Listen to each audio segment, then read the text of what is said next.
바울이 없다 하는 사두개인들이 그날에 예수께 와서 물어 이르되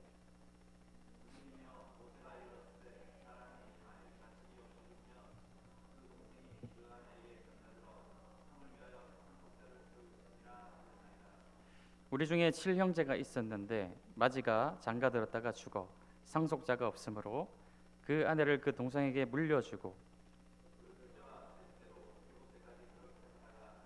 최후에 그 여자도 죽었나이다.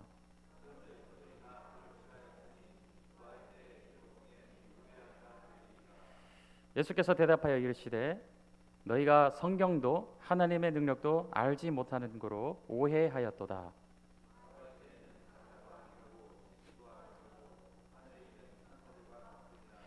죽은 자의 부활을 논할진대 하나님이 너희에게 말씀하신 바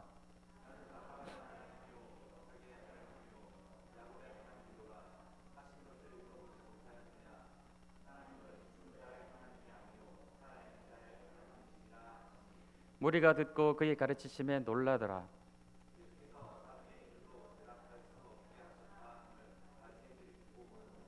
그 중에 한 율법사가 예수를 시험하여 묻되 예수께서 이르시되 내 마음을 다하고 목숨을 다하고 뜻을 다하여 주 너의 하나님을 사랑하라 하셨으니 둘째도 그와 같으니 내 이웃을 내 자신같이 사랑하라 하셨으니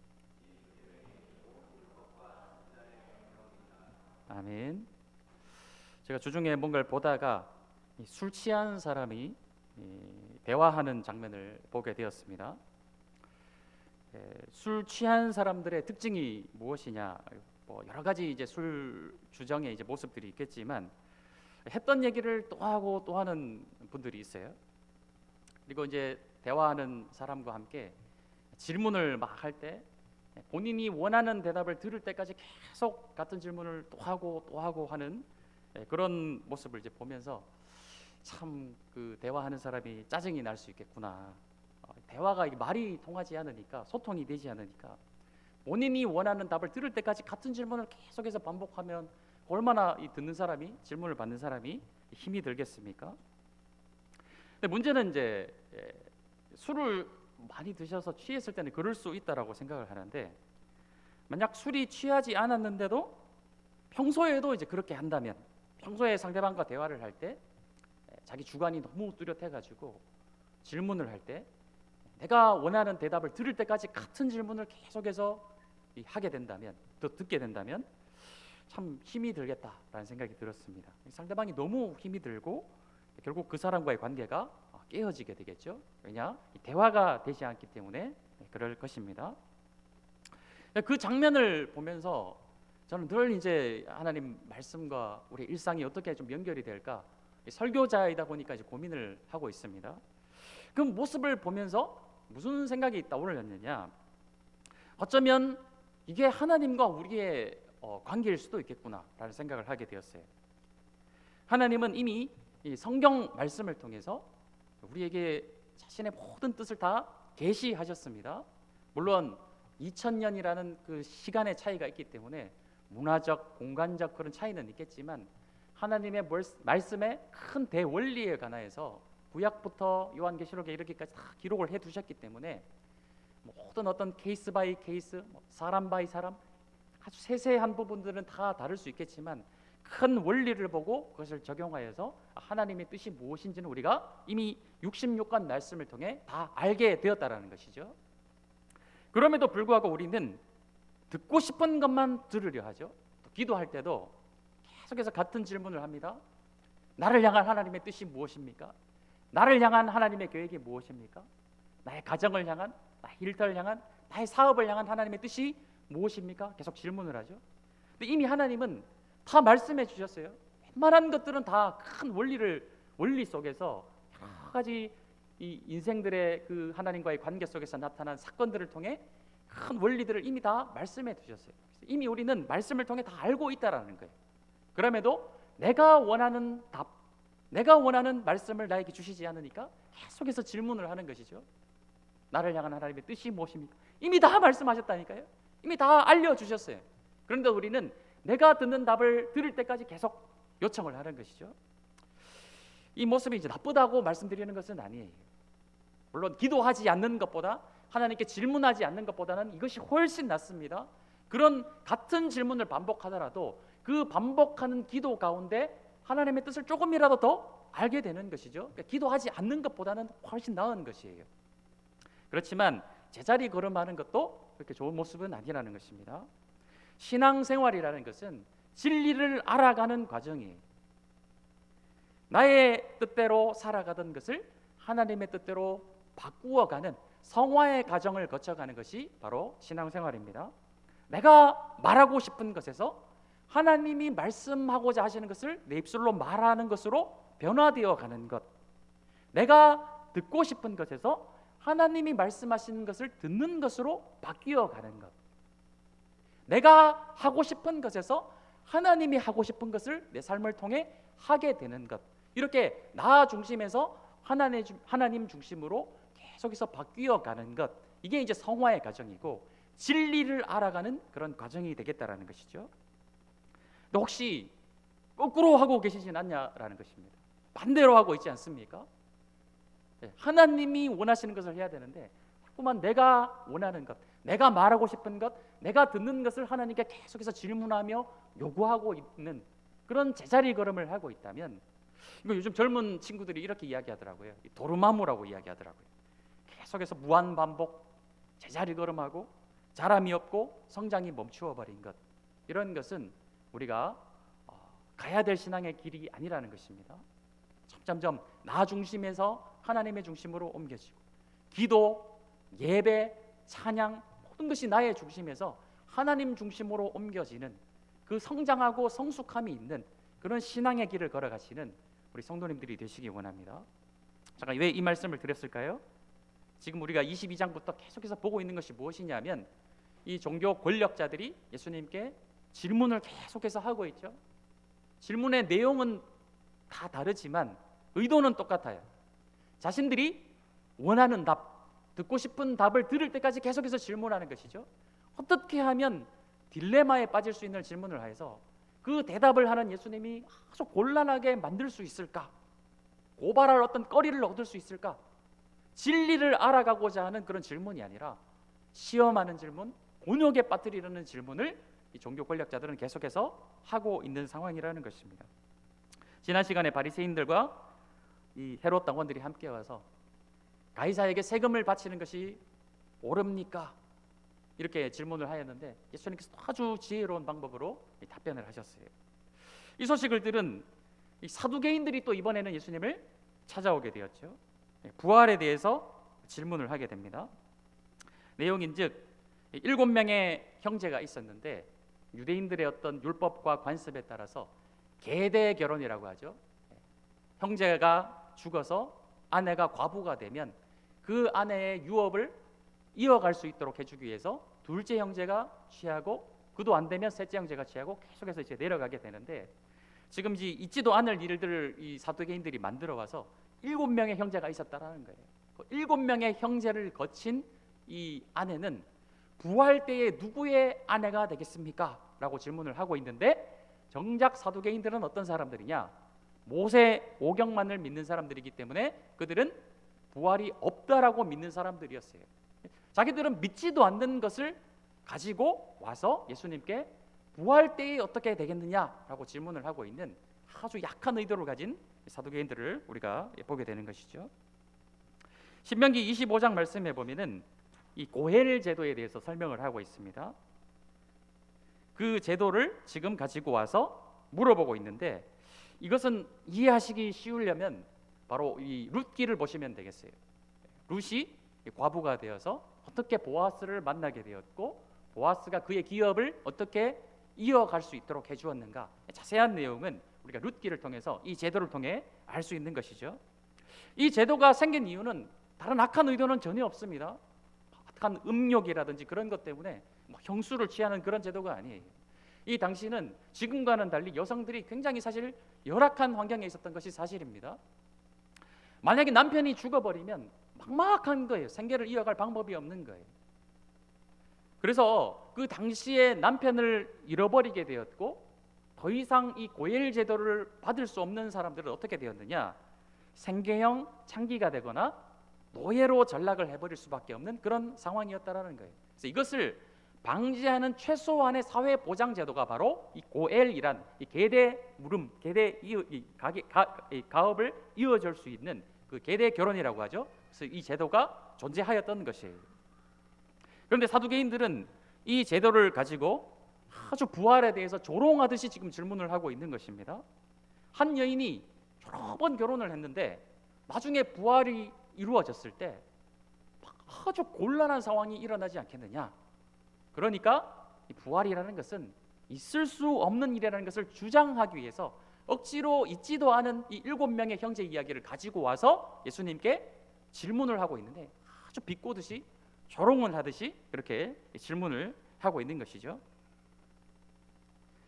왜 이렇게 사두개인들은 부활을 믿지 않았을까요? 왜 사두개인들은 이렇게까지 부활이라는 것을 부정하려고 하였을까요? 그 이유는 다른 것이 아닙니다. 이 사두개인들은 현재 이 예루살렘과 성전의 권력을 쥐고 있는 사람들이에요. 이 피라미드 사회에서 꼭대기 정점을 차지하고 있는 사람들이었다라는 것입니다. 부활에 대해서 우리 성도님들 잘 알고 계시지만 부활 때에는 어떤 일이 일어나게 될까요? 모든 것이 리셋되는 것이죠. 피라미드 권력을 쥐고 있는 모든 권력들이 다 무너지고 하나님이 통치하시고 하나님이 다스리시는 그 평화의 나라, 모든 사람들이 자유하며 평등한 그 나라가 바로 하나님의 나라, 부활의 나라가 되겠습니다. 그러니까 그들은 이것이 싫은 거예요. 이 부활신앙 자체가 싫은 거예요. 왜냐? 자신들은 현재 모든 권력을 쥐고 모든 부유한 것들을 다 누리고 살아가고 있는데 그 부활신앙에 따르면 모든 것들이 다 초기화되는 그런 나라이니까 자신들과는 맞지 않는 그 나라인 것이죠. 그래서 부활은 없다, 이 세상이 그냥 끝이다라고 주장했던 것이 바로 사두개인들이었다는 것입니다. 자기들에게는 하나도 도움이 되지 않는 교리가 바로 부활 교리였다는 것이죠. 우리는 진리 앞에서 겸손함으로 나아가야 돼요.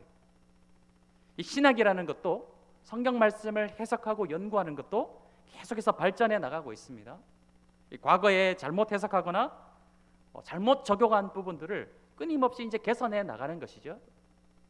문제는 이 성경을 해석하고 가르치고 배우고 들을 때 자신의 어떤 정치적 신념이나 자신의 어떤 상황, 이권에 따라서 좋은 방향으로 이 선택하고 받아들이기가 굉장히 쉽다라는 거예요. 사두개인들이 지금 그런 상황이라는 것이죠. 분명히 구약 성경에 부활에 관하여 말씀하고 있어요. 죽은 자가 살아나는 일들이 구약 성경에도 많이 기록이 되어 있습니다. 그러니까 그들은 한 구약 성경을 다 무시해버리고 모세의 오경만을 선택해서 믿고 있다라는 것이죠. 자신들의 어떤 상황, 정치적 신념에 따라서 성경을 취사 선택하고 그 이상 발전하지 못하고 있는 고여버린 사두개인들의 모습을 우리가 성경을 통해 보게 되는 것입니다. 누구나 다 세계관이라는 안경을 쓰고 있죠. 자신의 어떤 환경, 자신의 어떤 조건, 자신의 어떤 상황에 따라 안경을 쓰고 성경을 보고 듣고 읽고 해석하기가 굉장히 쉽다라는 거예요.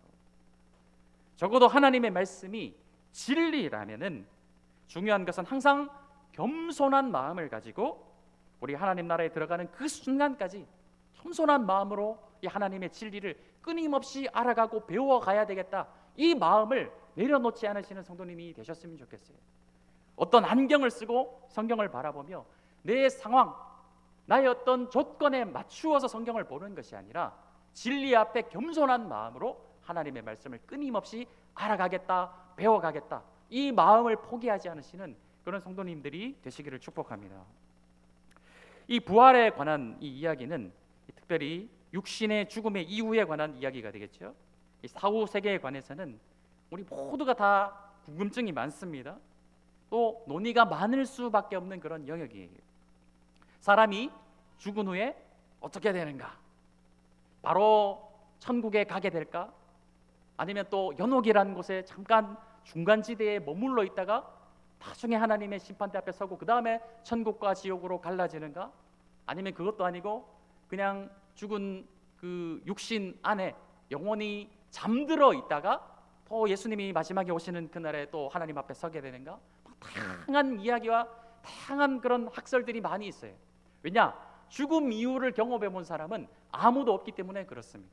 그래서 다양한 이론들이 있고 다양한 주장들이 존재하고 있어요. 왜냐?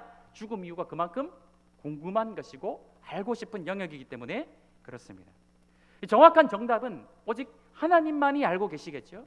그 인간이 어떤 인간도 그것을 감히 이렇다라고 확실하게 주장할 수는 없어요. 그래서 우리는 하나님의 말씀이 말씀하고 있는 데까지만 나아가고 그 이상 넘어가는 것은 우리가 절제해야 된다는 것이죠. 추측한 것, 자기가 생각한, 내가 생각할 때는 이런 것을 마치 성경을 해석해서 이런 것이 맞습니다라고 주장하는 것은 굉장히 위험한 일이라는 것이에요. 그래서 부활 이유에 대해서, 죽음 이유에 대해서 우리가 성경이 말씀하고 있는 곳까지만 이야기를 해야지 그것을 넘어가는 것은 굉장히 위험한 일이라는 것입니다. 그래서 우리는 오늘 이 부활에 관해서 예수님이 무엇이라고 말씀하고 계시는가? 자, 29절, 30절, 31절 말씀에 다 나와 있죠.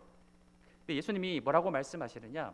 사두개인들에게 이렇게 말씀하세요. 너희가 성경도 알지 못하고 하나님의 능력도 알지 못하는 거로 이런 오해거리 문제 질문을 만들어 가지고 이야기를 하는구나, 이렇게 말씀하고 계십니다. 그러면서 30절 31절 말씀에 부활 때에는 장가도 안 해가고 시집도 안 해가고 하늘에 있는 천사들과 같으니라. 죽은 자의 부활을 논할지인데 하나님이 너희에게 말씀하신 바 나는 아브라함의 하나님이요 이삭의 하나님이요 야곱의 하나님이로다 하신 것을 읽어보지 못하였느냐? 하나님은 죽은 자의 하나님이 아니요 살아있는 자의 하나님이시니라 하셨습니다. 이것을 평행 본문이라고 해가지고 조금 더 자세하게 소개하고 있는 말씀이 있어요. 누가복음으로 좀 한번 가보도록 하겠습니다. 자, 누가복음 20장으로 좀 한번 가보십시다.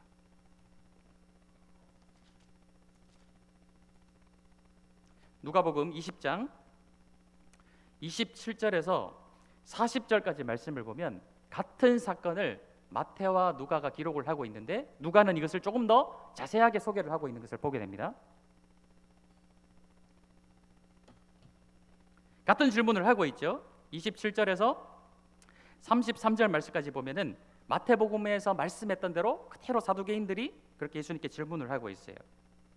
34절 말씀에 예수님이 대답을 하시는데, 자, 예수께서 이르시되 이 세상의 자녀들은 장가도 가고 시집도 가되 저 세상과 및 죽은 자 가운데서 부활함을 얻기에 합당히 여김을 받은 자들은 장가가고 시집가는 일이 없으며 그들은 다시 죽을 수도 없나니 이는 천사와 동등이요 부활의 자녀로서 하나님의 자녀임이니라 말씀하고 있습니다. 예수님께서 부활 이후에 대해서 어떻게 말씀을 하고 계십니까?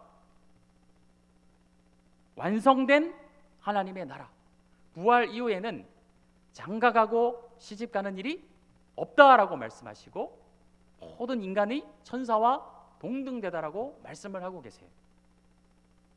하나님이 이 땅을 창조하실 때 왜 남자와 여자로 구분하여 만드셨고 또 동물들, 짐승들도 암수를 구별하여서 만드셨을까요? 그래서 하나님의 명령, 바로 생육하고 번성하는 데 필요하기 때문에 남녀 암수를 구분하여 만드셨죠. 그래서 혼인이라는 제도도 그렇게 이제 만들어지게 된 것이에요. 그러나 부활 이후에는 죽음이라는 것이 없습니다. 생육하고 번성할 필요가 없는 거예요.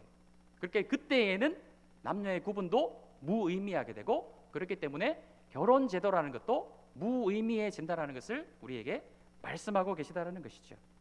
그렇기 때문에 이 사람이 누구의 아내가 될 것인가, 그것은 전혀 무의미한 질문이 된다라는 것을 말씀하고 계시다라는 것입니다. 두 번째 부활에 대해서 조금 더 자세하게 말씀하시죠. 37절, 자, 누가복음 20장 37절 말씀입니다. 자, 죽은 자가 살아난다는 것은 모세도 가시나무 떨기에 관한 글에서 주를 아브라함의 하나님이요 이삭의 하나님이요 야곱의 하나님이시라 칭하였나니. 자, 모세도 가시떨기에 관한 글은 무엇입니까? 모세 오경 가운데 출애굽기에 기록된 내용이 되겠죠. 모세가 광야에서 시내산에서 하나님을 만난 그 가시떨기에 불같이 임하신 하나님을 만난 장면을 설명을 하고 있는 거예요. 그 장면에서 하나님이 자기 자신을 무엇이라 소개하셨습니까? 나는 아브라함의 하나님, 이삭의 하나님, 야곱의 하나님이라고 말씀하셨어요. 구약 성경에 분명히 하나님이 자기 자신이 어떤 하나님이신지 말씀하고 계시는데 여기서 과거형을 전혀 쓰고 있지 않다라는 것입니다. 나는 너희의 조상인 아브라함의 하나님이었었고 이삭의 하나님이었었고 야곱의 하나님이었었다라고 말씀하시고 계시지 않다라는 것이죠. 무엇이라 말씀하고 계십니까? 나는 아브라함의 하나님이다. 이삭의 하나님이고 야곱의 하나님이다. 현재형을 쓰고 계시다라는 거예요. 사랑하는 성도님들, 하나님은 온 땅 천지 만물을 창조하셨을 뿐만이 아니라 시간의 창조주가 바로 하나님이십니다. 모든 창조물들, 인간을 포함한 모든 창조물들은 다 시간 아래에 종속되어 있어요. 하나님이 창조하신 이 시간이라는 것에서 벗어나서 초월하여 살 수 없는 것이 바로 사람입니다. 철저하게 사람은 시간이라는 흐름에 따라서 과거와 현재와 미래를 살아가게 되는 것이 바로 사람이에요. 시간을 거스른다, 시간을 역행한다, 그런 상상은 사실 하나님이 창조하신 시간의 섭리를 거역하려고 하는 행위가 되겠습니다. 영화들 보면은 드라마나 막 미디어를 보면은 옛날에 이제 그 백투더 퓨처라든지 요즘도 그런 드라마들이 한 번씩 나오는데 막 사람이 과거로 갔다가 막 미래로 갔다가 막 타임 리프트를 막 타고 막 돌아다니고 이런 내용들이 있는데 다 상상의 산물일 뿐이고 있을 수 없는 일이에요. 하나님이 시간이라는 창조의 질서를 만드셨기 때문에 모든 창조물들은 그 시간을 역행할 수도 없고 거스를 수도 없습니다. 철저하게 과거와 현재와 앞으로 미래를 살아가게 되는 것이 이 사람이 창조물이라는 것이죠. 하나님은 어떠실까요? 하나님은 시간의 창조주이시기 때문에 하나님께는 과거가 없어요.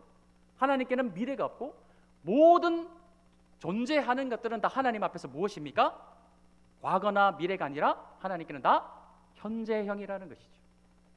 모든 존재했던 사람들 역시 하나님께는 현재형이고 앞으로 태어날 모든 사람들도 하나님 앞에는 현재형이라는 거예요. 과거 시제는 무엇입니까? 과거 시제. 죽었던 사람이죠. 죽은 사람. 과거 시제예요. 하나님 앞에서는 그 사람들은 과거가 아니라는 것이죠.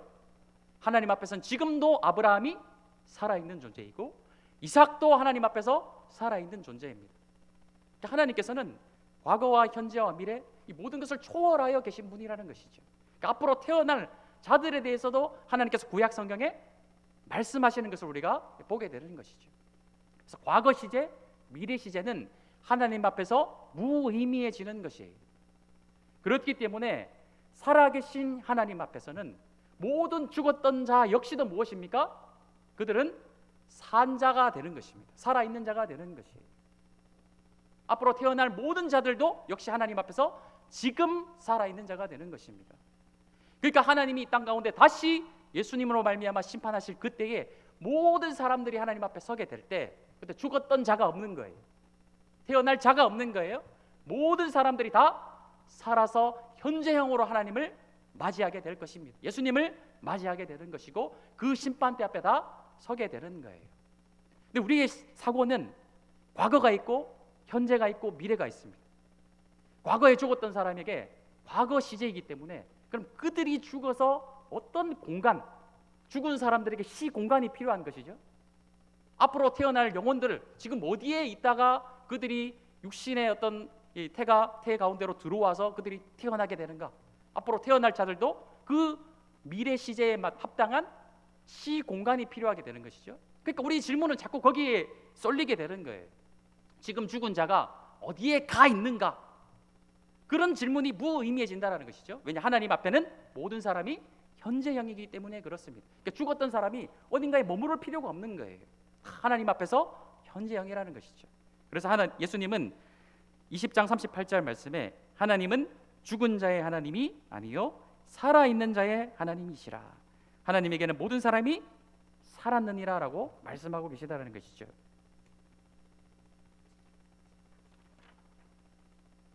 이 소식을 들은 이 사두개인들과 이 종교 권력자들이 입이 쑥 들어갔어요. 아무 말도 할 수 없게 되었습니다.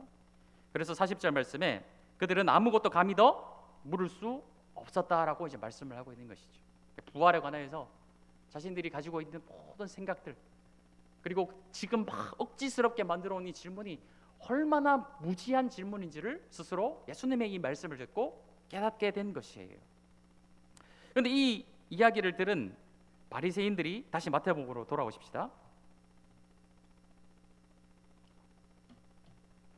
마태복음 22장 34절 말씀에 보면 예수께서 사두개인들로 대답할 수 없게 하셨다 함을 바리새인들이 듣고 모였습니다. 이 정치적으로 이 사두개인들과 바리새인들은 대립을 하고 있는 관계가 아니겠습니까? 사두개인들이 또 예수님께 가가지고 부활이 없다라는 그런 막 억지스러운 질문을 했다가 완전히 그냥 깨졌다라는 소식을 듣고 바리새인들이 또 막 고소한 거예요. 그래서 또 찾아와가지고 또 35절 말씀에 보면 질문을 하는데 이번에도 예수님을 시험하고 있다라고 말씀을 하고 있습니다. 그러니까 이들은 계속해서 반복하는 거예요. 도루마무죠. 질문하고 예수님을 어떻게 하면 넘어뜨릴 수 있는 질문을 생각해낼까? 계속해서 질문을 만들어내는데 이제는 하다가 예수님께 이 질문을 하고 있는 거예요. 성경에서 하나님의 말씀에서 가장 큰 계명은 무엇입니까? 정말 궁금해서 진리를 알고 싶어서 하는 질문이 아니라 또 뭐라고 어떤 넘어질 거리가 없는가 궁금해가지고 하고 있는 그런 질문이 되겠죠. 여기에 대해서 예수님은 우리가 너무나도 잘 알고 있는 말씀 37절 말씀에 예수께서 이르시되 네 마음을 다하고 목숨을 다하고 뜻을 다하여 주 너희 하나님을 사랑하라 하셨으니 이것이 크고 첫째 되는 계명이요 둘째도 그와 같으니 네 이웃을 내 자신과 같이 사랑하라 하셨으니 이 두 계명이 온 율법과 선지자의 강령이니라 말씀하고 계십니다.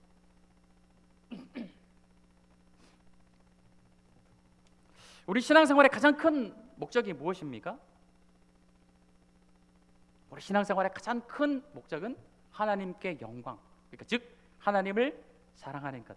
우리가 사랑하는 하나님이 우리에게 원하시는 또 이웃을 사랑하라 하신 것, 이것이 우리가 하나님 앞에서 살아내야 될 길임을 예수님은 오늘 또 말씀하고 계세요. 제가 이 바리새인의 질문을 보면서 나는 지금 하나님께 무엇을 질문을 하고 있는가 곰곰이 묵상해 보았어요. 최근에 하나님께 내가 무슨 기도를 하면서 무엇을 질문을 하고 있는가. 거의 대부분의 기도의 내용이 나를 위한 나 중심의 기도더라고요. 최근에 내가 하나님을 위해서 내가 무엇을 할 수 있습니까? 그렇게 계속 하나님께 여쭈어본 적이 있는가? 하나님, 지금 제가 이 새로운 교회에서 목회를 하면서 목사로서 하나님 나라와 하나님의 뜻을 위해서 제가 하나님을 위해 할 수 있는 것이 무엇이 있겠습니까? 그 질문보다는 꼼꼼하게 제 기도를 한번 분석을 해보니까 하나님을 위한 기도기보다는 나 자신을 위한 기도들을 더 많이 하고 있는 제 자신을 발견을 하게 되더라고요. 사랑하는 성도님들, 하나님께 질문하고 계십니까? 무엇을 질문하고 계시죠? 무엇을 요청하고 계신가요? 어떤 기도를 하고 계시죠? 나 자신을 위한 기도는 우리가 사실 시키지 않아도 다 하고 있지 않습니까? 다 하게 되는 것이죠. 자기 자신을 위한 기도는 누구나 할 것 없이 신앙인이라면 다 하게 되는 것이에요. 근데 정작 이 바리새인도 예수님께 그렇게 질문하고 있잖아요. 하나님의 계명 중에 가장 큰 계명이 무엇입니까? 예수님은 했던 말씀 또 하고 계시는 중이에요. 사실 하나님을 사랑하라, 이웃을 사랑하라 했던 말씀 계속하고 계시는 과정에 있습니다. 이걸 우리가 다 알아요. 그럼 우리가 하나님 앞에 드려야 될 질문은 무엇입니까? 내가 하나님을 사랑하기 위해서 지금 내가 내 가정에서 나의 일터에서 내가 할 수 있는 일은 더 구체적으로 무엇일까요, 하나님? 그거를 계속해서 질문하며 나 중심이 아니라 처음에 말씀드렸듯이 더 성숙한 자리, 성장하는 자리, 성화의 자리로 나아가기 위해서 이제 나 중심에서 내가 원하는 것 말고 하나님이 나한테 원하시는 것이 무엇입니까? 내가 하나님 나라를 위해서, 주님의 몸된 교회를 위해서, 주님이 세우신 이 축복된 가정을 위해서, 하나님이 나를 선교사로 파송하신 이 일터 선교지를 위해서 내가 할 수 있는 것은 무엇입니까? 하나님이 나에게 가장 크게 원하시는 것이 무엇일까요? 그걸 더 구체적으로 세세하게 하나님 앞에 질문하면서 그 뜻을 이루어드리기 위해서 우리가 기도하고 있냐? 제가 이 바리새인의 율법사의 질문을 보면서 다시 한번 생각을 하게 되더라는 것이죠. 우리 성도님들도 그렇게 고민하셨으면 좋겠습니다.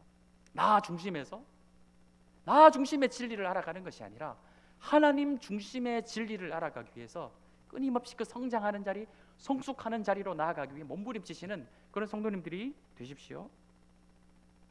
오늘 하루 하나님을 사랑하기 위해서, 이웃을 사랑하기 위해서 지금 내가 하고 있는 것이 무엇이 있습니까? 이러한 생각들은 그냥 나오는 것이 아니에요. 그냥 우리가 그렇게 해야 되겠다 한다고 되는 것이 아니더라고요. 예수님을 깊이 알아가게 될 때, 오늘 이 말씀들을 통해서 예수님이 나를 얼마나 사랑하시고 그 사랑이 너무나도 넘치고 넘쳐서 십자가에서 나를 대신에 달려 죽기까지 사랑하신 그 사랑을 더 깊이 묵상하며 생각하게 될 때, 그 마음의 생각이 떠나지 않고 내 중심에 머물러 있을 때, 그때 내가 그 예수님을 위해서, 그 하나님을 위해서 무엇을 할 수 있을까 생각하게 되더라는 거예요. 우리가 인간 관계에서도 마찬가지지 않습니까?